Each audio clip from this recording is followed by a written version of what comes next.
is Miss Sophia, and I am here to talk to you today about the fourth and final movement of the Vieuxtemps Violin Concerto No. 4. This was by far my favorite movement of the entire concerto. It is called Finale Marziale. Okay, so this one, if I had to sum up this movement in one little characteristic, it would just be the feeling of accomplishment. For me, this concerto sounded like I did it. I cannot believe how far I've come and how I was able to do this. At the end of learning this movement, I was told to put this entire concerto in one recital. And I was so excited for this. So excited, because literally this entire year, since December of 2019, I've been working on it and working on it and working on it, learning things and falling and then picking myself back up. This concerto was something that I originally did not think I could do.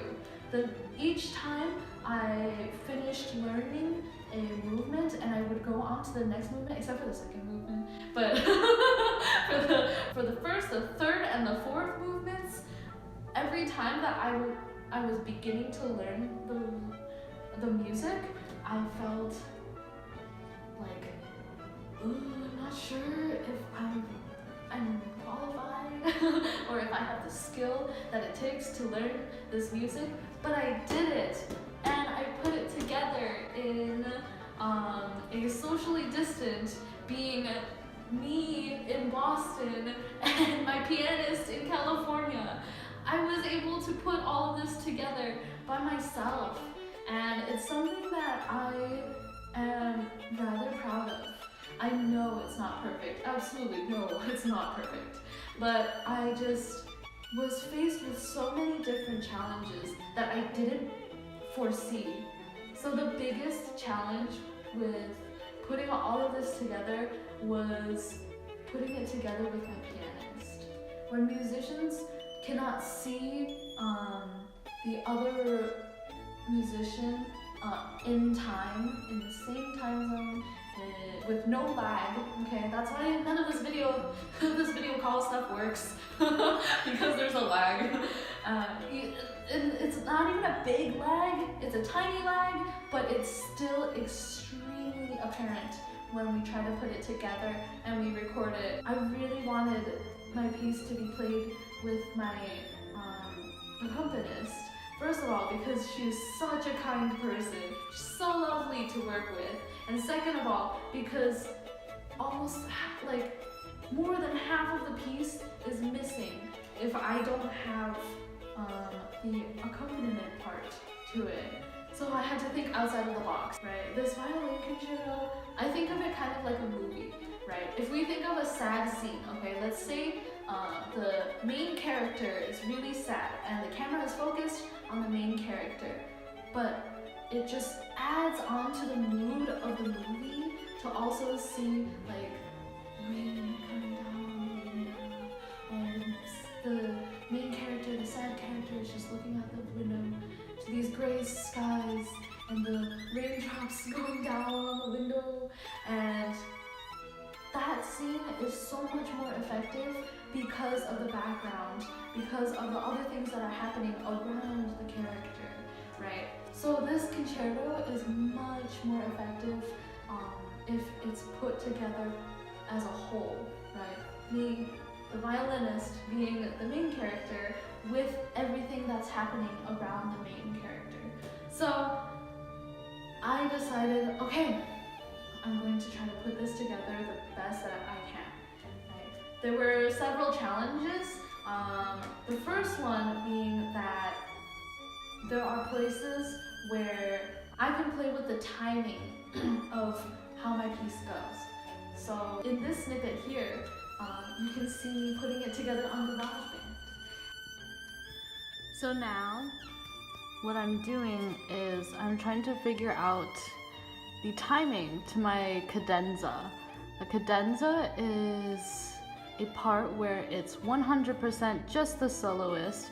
In this case, it's just the violinist, me. And I need to figure out the timing for it because my pianist comes in, and then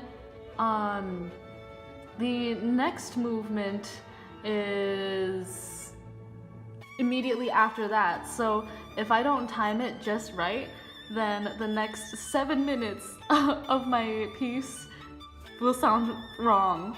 And see how here this ends before this one does? These are 2 separate recordings of my cadenza, and each different time I timed it differently. So the one on the bottom, it ended a little bit later than the one on the top. So I need to fix that. So right now I have to make sure that this piano part fits in with where my violin part comes. So, oops, where did I press?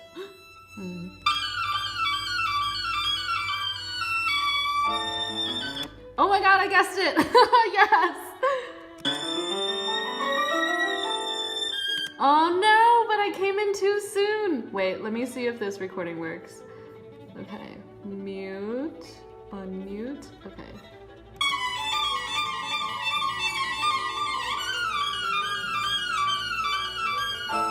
Nope, so I have to move it. Okay, let's see. I didn't. No. It doesn't match. Okay. So that's a fault of mine. I didn't hold this note long enough to take the span of this note. So what I'm gonna do now is I'm gonna redo that blue box because I messed up this tiny little thing right here. This isn't usually something that that we have to go through, because usually when we have in-person performances, right, these types of decisions about timing are made in a split second between myself and my piano accompanist.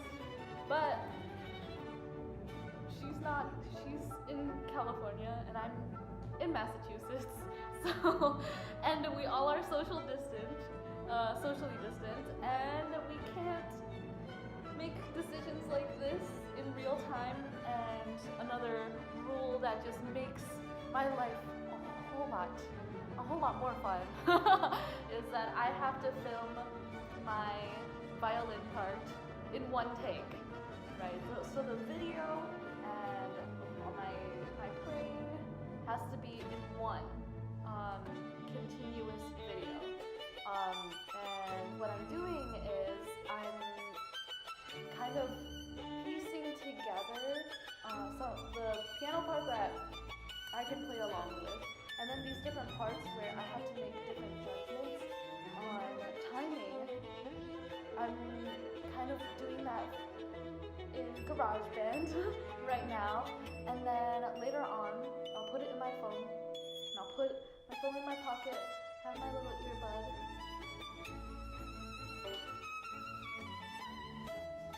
and I will play the entire 30-minute concerto just with me in this room with my giant mirror. Love it.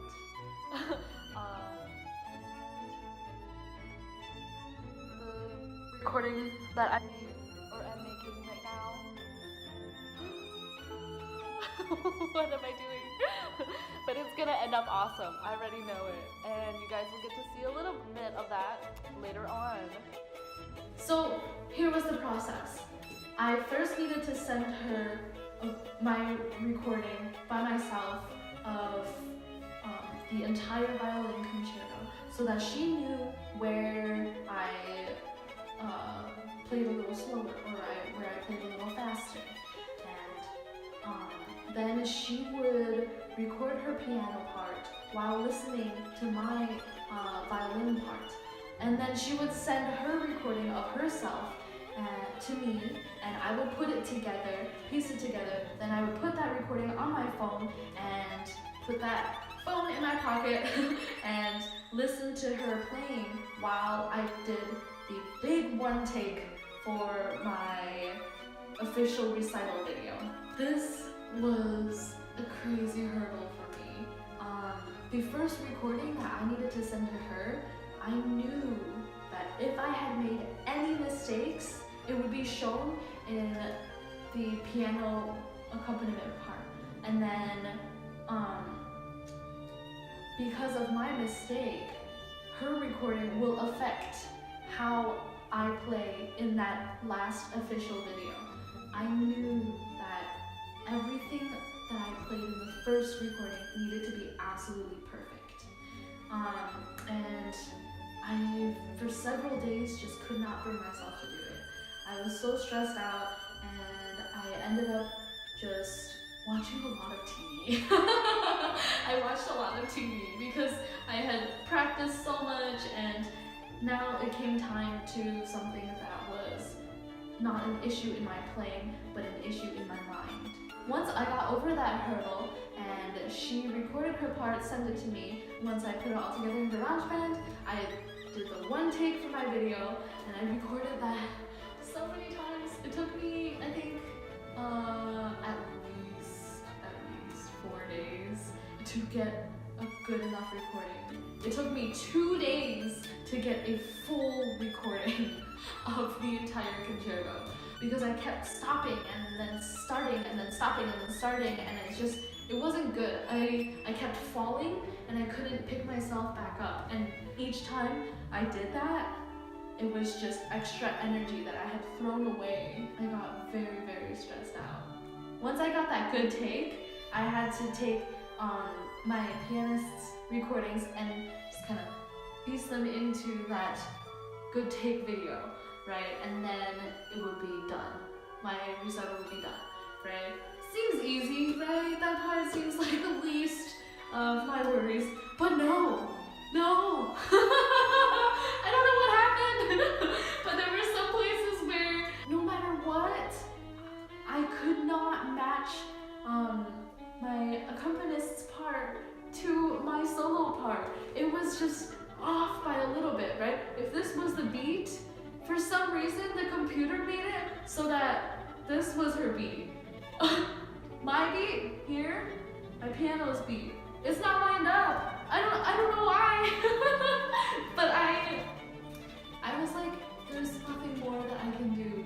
I can try to cut a little bit of I can try to cut a little bit here and scoot everything over here, and I could try to keep doing this and that, but it was time. It was the deadline. So I just said, you know what? I'm out of energy, and this is as good as it will get. There are some things that are out of my control, which make it impossible to make this piece absolutely perfect. I put together a recital. I did it.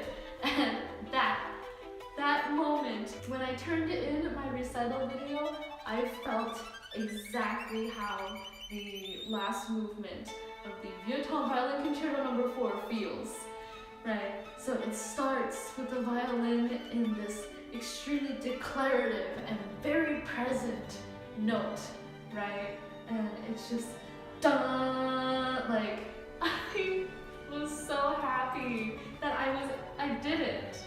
And I hope you enjoy the finale to the Vieuxtemps Violin Concerto No. 4.